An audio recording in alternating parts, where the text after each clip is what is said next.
এবার বাংলাদেশের মানুষ অপেক্ষমান আছে।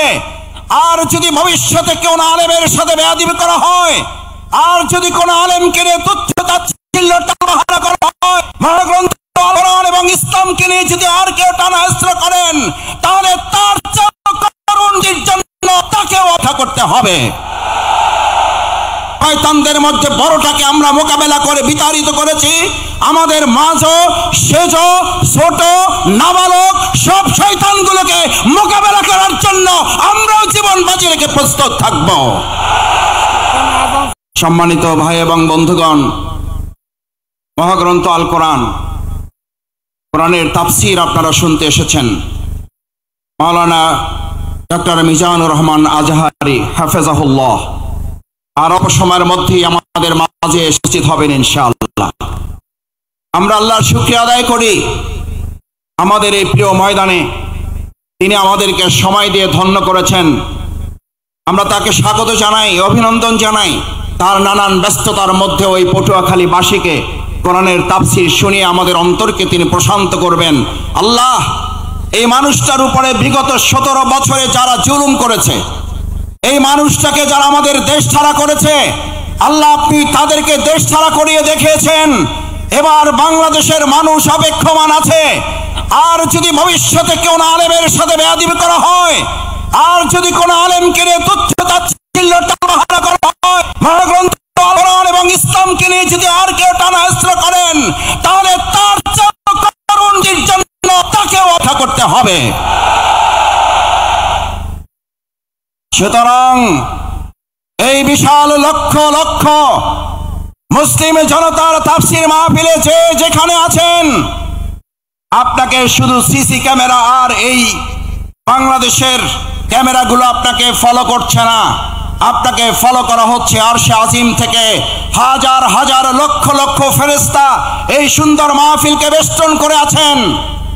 আপনার প্রত্যেকটি কর্মকাণ্ড আরশে আজিমের ক্যামেরায় বন্দী করা হচ্ছে। আমি আশা করব আমাদের শ্রদ্ধেয় প্রধান অতিথি শেষ পর্যন্ত তার বক্তব্য অত্যন্ত শান্ত সুষ্ঠুভাবে ধৈর্য ধরে, আমরা কি শুনতে সবাই রাজি আছি? ইনশাআল্লাহ, ইনশাআল্লাহ। আল্লাহ আপনি হাতগুলো কবুল মঞ্জুর করেন। সম্মানিত ভাই এবং বন্ধুগণ, আল্লাহ সুবহানাহু ওয়া তাআলা বলেন, আউযু বিল্লাহি মিনাশ শাইতানির রাজীম, বিসমিল্লাহির রহমানির রহিম, ونزلنا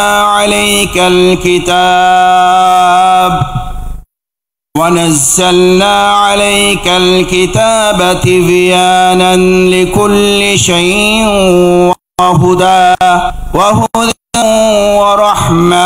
ورحمة وبشرى للمؤمنين। سبحان الله। আল্লাহ সুবহানাহু ওয়া তাআলা বললেন, ওয়ানাজ্জালনা আলাইকাল কিতাব, আমি আপনাদের কাছে, মানব জাতির কাছে, গোটা সভ্যতার কাছে মহাগ্রন্থ আল কোরআন নাজিল করেছি। এই কিতাব দিয়েছি। এই কিতাবের মাধ্যমে আমি শুধুমাত্র তোমাদেরকে নামাজ পড়ার বিধান দেই নাই। এই কিতাবের মাধ্যমে আমি তোমাদেরকে শুধুমাত্র রোজা রাখার বিধান দেইনি। এই কিতাবের মাধ্যমে আমি তোমাদেরকে শুধু যাকাতের বিধান দেইনি। তিবিয়ানান লিকুল্লি শাইইন, সমস্ত কিছু ছোট ছোট বিষয়গুলো আমি বর্ণনা করে একটা একটা করে পরিষ্কার করে তোমাদের সাথে তুলে ধরেছি, যাতে সংস্কারের তোমরা যতই আলোচনা করো, মূল সংস্কার কোরআনের বাইরে না ভিতরে, সংস্কার কোরআনের বাইরে না ভিতরে। সংস্কারের মূল সংস্কারক, পৃথিবীর সেরা সংস্কারক, পৃথিবীর সেরা মহাসংস্কারক আইনস্টাইন, নিউটন, রবীন্দ্রনাথ ঠাকুর, হরশ্চন্দ্র প্রসাদ, তার নাম বলেন একবার জোরে সোরে সবাই। প্রিয় নবী মুহাম্মদুর রাসূলুল্লাহ সাল্লাল্লাহু আলাইহি সাল্লাম কিভাবে সংস্কার করেছেন? আগে রাষ্ট্র সংস্কার নাকি আগে ব্যক্তি সংস্কার? আগে রাষ্ট্র না ব্যক্তি? রাসূল করিম সাল্লাল্লাহু আলাইহি সাল্লাম আগে কি সোনার মদিনা করেছেন না সোনার মানুষ করেছেন? আল্লাহ রাসূল করিম সাল্লাল্লাহু আলাইহি ওয়াসাল্লাম সোনার মানুষ বানিয়েছেন আগে। আমরা আগে থেকে উপরটা দিক থেকে শুরু করতে চাই। আমরা আগে সোনার বাংলাদেশ চাই, আমরা সোনার বাংলা তৈরি করতে চাই, অথচ সোনার মানুষের কোনো খবর নাই। আমরা শুনতে পাই আমাদের স্লোগান তোলা হয়েছিল 7.5 কোটি মানুষের কম্বল, আমার কম্বলটা আমি পাইলাম না। তখন তারা ছিল কম্বল চোর, আর এখন তারা ডিজিটাল যুগে এসে তারা হয়েছে বাংলাদেশের সকল ব্যাংকগুলো ব্যাংকের চোর তারা পরিণত হয়েছে। সম্মানিত ভাই এবং বন্ধুগণ, আল্লাহ তাআলা এই কোরআন নাজিল করে, কিতাব নাজিল করে আমাদেরকে জানালেন তোমাদের জন্য 4টা সুসংবাদ দিচ্ছি। কয়টা? হুদা, এটা রোডম্যাপ দিয়ে দিলাম, সংস্কারের কর্মপন্থা তোমাদেরকে দিয়ে দিলাম। এমন হেদায়েত যে হেদায়েতের মাধ্যমে হযরত ওমর ফারুক রাদিয়াল্লাহু তাআলা আনহুর মতো সেই সময়ের ইসলাম গ্রহণের আগের সবচেয়ে খারাপ মানুষটা এই মহাগ্রন্থ আল কোরআনের মাধ্যমে সবচেয়ে সুন্দর সোনার মানুষে পরিণত হয়েছে। সেই মহাগ্রন্থ আল কোরআন আমাদের মাঝে আছে না নাই? তাহলে আমরা আমাদের আজকের বাংলাদেশে যদি সোনার বাংলা করতে চাই, তাহলে আমরাও আমাদের এই কোরআনের আলোকে এই লোকগুলোকে সোনার মানুষে পরিণত করা যাবে, নাকি আমাদের মত দিয়ে মানুষের তৈরি করা তন্ত্র মন্ত্র দিয়ে তাদেরকে পরিবর্তন করা যাবে?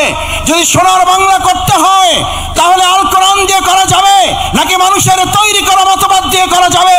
যদি কোরআন দিয়ে করা যায় তাহলে সেই কোরআনের বাণী আজকে শুধু শুনবো না, সেই কোরআনের বাণী আমরা সংসদেও পাঠাবার ব্যবস্থা করব ইনশাআল্লাহ।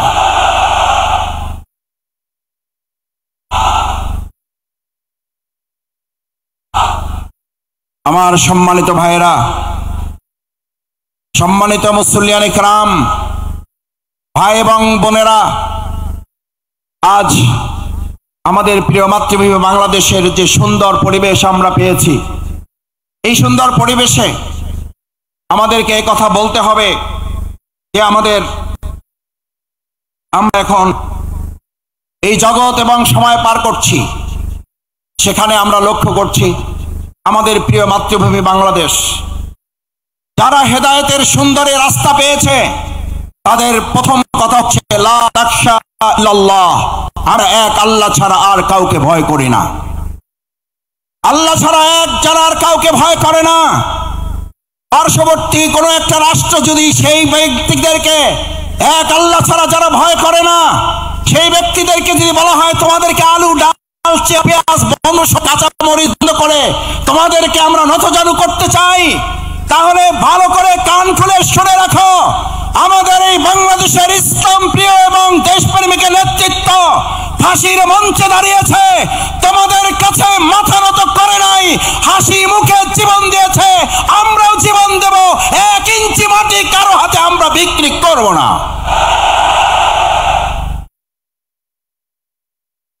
আমার তরুণেরা, আমার যুবকেরা এখানে আছে, আমার তরুণেরা, আমার যুবকেরা 2024 সালের জুলাই আগস্টে স্লোগান তুলেছিল, ঢাকা না, ঢাকা না।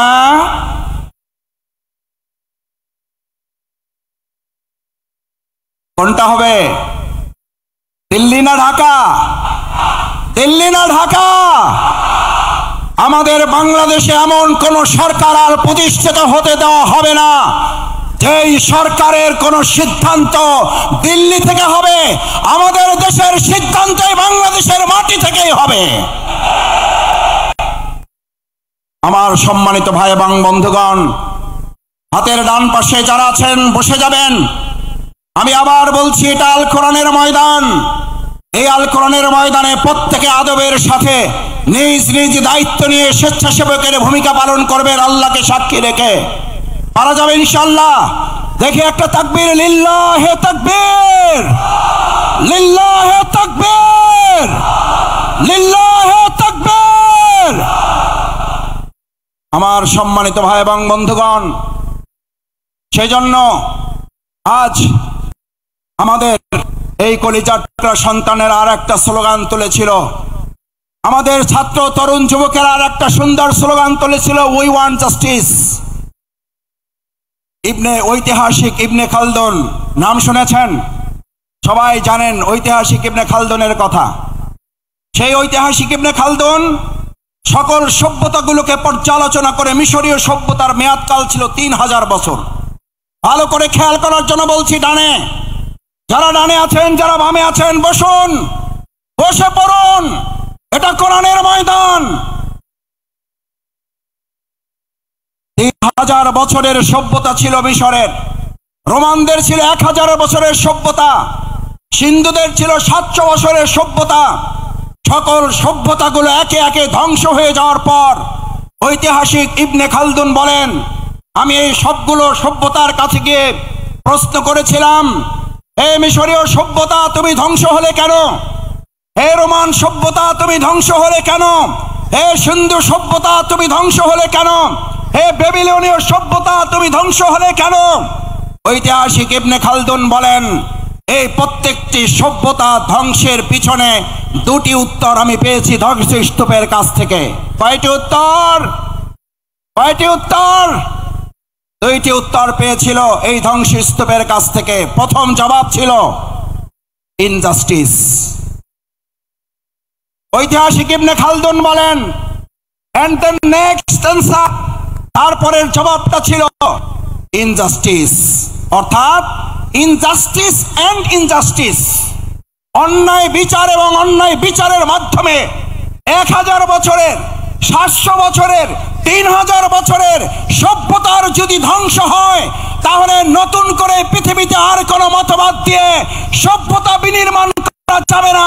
বরং সভ্যতা বিনির্মাণের জন্য আজ নতুন করে স্লোগান উঠেছে, the foundation of all civilization, one earth is religion, one earth is religion, one earth is religion। ইসলাম ছাড়া পৃথিবীতে ভবিষ্যতের কোন সভ্যতা নেতৃত্ব দিতে পারবে না। সব দেখা শেষ, ইসলামের বাংলাদেশ। এই কথা আমাদের নয়, এই কথা শুধু পীর সাহেবদের নয়, এই কথা শুধু ইমামদের নয়, এই কথা শুধু রাজনীতিবিদদের নয়, এই কথা শুধু আলেম ওলামাদের নয়, এই কথা শুধু পটুয়াখালীবাসীর নয়, এই কথা বিশ্ব মানবতার মুহাম্মদুর রাসূলুল্লাহ।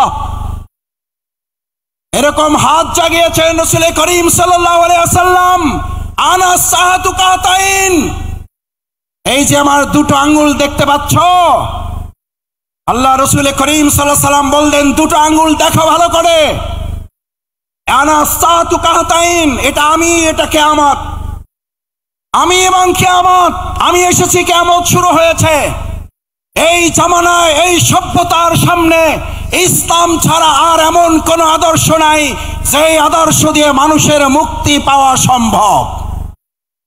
সুতরাং আজ এরকম একটি প্যান্ডেল নয়, দুটি প্যান্ডেল নয়, 3টি, 4টি, 5টি, 7টি নয়, 9টি প্যান্ডেলে ভর্তি হওয়া ভাই এবং বন্ধুগণ, আমার বোনেরা, আজ আমাদের এখান থেকে সিদ্ধান্ত নিতে হবে এই ভেঙে যাওয়া পৃথিবী গড়ে তোলার জন্য। আল্লাহ সুবহানাহু ওয়া তাআলা প্রিয় নবী মুহাম্মদুর রাসূলুল্লাহ সাল্লাল্লাহু আলাইহি ওয়াসাল্লামকে দিয়ে যে ঘোষণা দিয়েছেন, এক ইসলামী সভ্যতা ছাড়া ভবিষ্যৎ আর কোন সভ্যতা মানুষকে মুক্তি দিতে পারবে না। যদি তাই না পারে, তাহলে আমাদের জন্য আল্লাহ তাআলার পরের ঘোষণা হচ্ছে,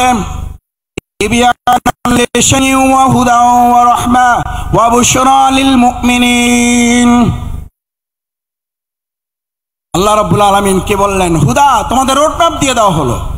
এবার তোমাদের জন্য রহমা, তোমাদের জন্য আল্লাহর দয়া, তোমাদের জন্য আল্লাহর করুণা, তোমাদের জন্য আল্লাহর অনুগ্রহ।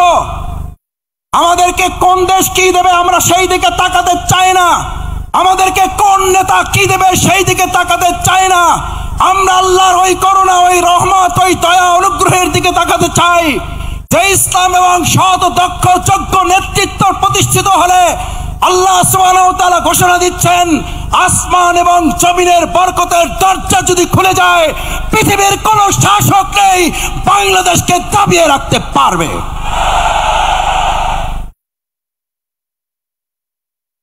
আমরা সেই রহমতের দরজা খুলতে চাই, সেই রহমতের দরজা শফিকুল ইসলাম মাসুদের হাতে নেই, সেই রহমতের দরজা ডাক্তার শফিকুর রহমানের হাতে নেই, সেই রহমতের দরজা বাংলাদেশের কোন রাজনৈতিক নেতার হাতে নেই। একবার হৃদয় উজাড় করে আর একবার জমিন কাঁপিয়ে সেই আল্লাহর নাম উচ্চারণ করো মুসলিমরা, কে তিনি কে? তিনি কে?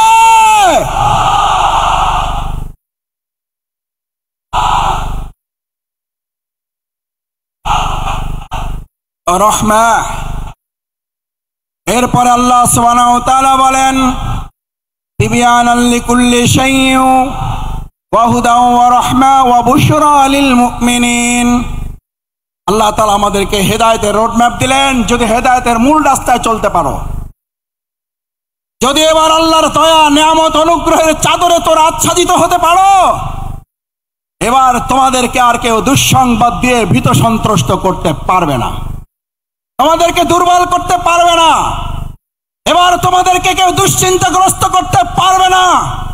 এবার আমি আল্লাহ তোমাদেরকে জানিয়ে দিচ্ছি, এই মহাগ্রন্থ আল কোরআন খুঁটে খুঁটে যদি তোমরা অনুকরণ করতে পারো, এর আলোকে যদি রান্নাঘর থেকে শুরু করে সংসদ ভবন পর্যন্ত শুধুমাত্র জাতীয় মসজিদ বাইতুল মুকাররম আল্লাহর বিধানের আলোকে চলবে না, বাইতুল মুকাররমের পাশাপাশি গণভবন, বঙ্গভবন, সংসদ ভবন যখন পরিচালিত হবে, আল্লাহ বলেন গোটা দুনিয়ার কোন প্রান্ত থেকে তোমাদের সুসংবাদ দরকার হবে না। আমি আল্লাহ ঘোষণা করছি ওয়া বুশরা লিল মুমিনিন। এই সুসংবাদের মালিক কে? এই সুসংবাদের মালিক কে?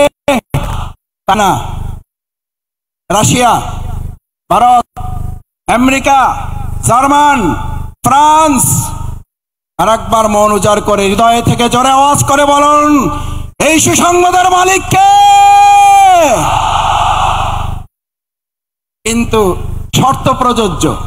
সময় শেষ, এখন আজানের বিরতি হবে। আমি একটা কথা বলে আমার বক্তব্য ইতি টানতে চাই। এই যে এত ভালো ভালো খবর দিলাম, মোবাইল কোম্পানিগুলো বড় বড় লেখা থাকে বিজ্ঞাপন, এই অফার সেই অফার, শেষে ছোট করে লেখা থাকে শর্ত প্রযোজ্য। আল্লাহ তাআলা শর্ত প্রযোজ্য করে দিলেন লিল মুমিনিন, এর জন্য তোমাদের মুমিন হতে হবে। আজ এখানে সিদ্ধান্ত নিতে চাই, এই তাফসীরুল কোরআন মাহফিল থেকে ডক্টর মিজানুর রহমান আজারী সহ অন্যান্য উলামায়ে কেরাম আমাদের সামনে যে কোরআনের বয়ান পেশ করেছেন, করবেন, এর আলোকে পরিপূর্ণ ঈমানদার হয়ে আল্লাহর জমিনে আল্লাহর দ্বীন কায়েমের জন্য কোরআনের খাদেম হিসাবে এখান থেকে বিদায় নিতে রাজি আছে যারা? হাত জাগাও। আল্লাহ মেহেরবানি করে দুনিয়ার ক্যামেরায় হাতগুলো যদি বাদও পড়ে, আপনার আরশে আসিমের ক্যামেরায় এই হাতগুলো বন্দি করে কাল কিয়ামতের দিন আমাদের দেখে দেখে নাজাতের বালি হিসাবে জান্নাতুল ফিরদাউসের জন্য আপনি কবুল মঞ্জুর করে নিন। সুবহানাকাল্লাহুম্মা বিহামদিকা আশহাদু আল্লা ইলাহা ইল্লা আনতা আস্তাগফিরুকা ওয়া আতুবু ইলাইক। আসসালামু আলাইকুম ওয়া রাহমাতুল্লাহি তাআলা ওয়া বারাকাতুহু।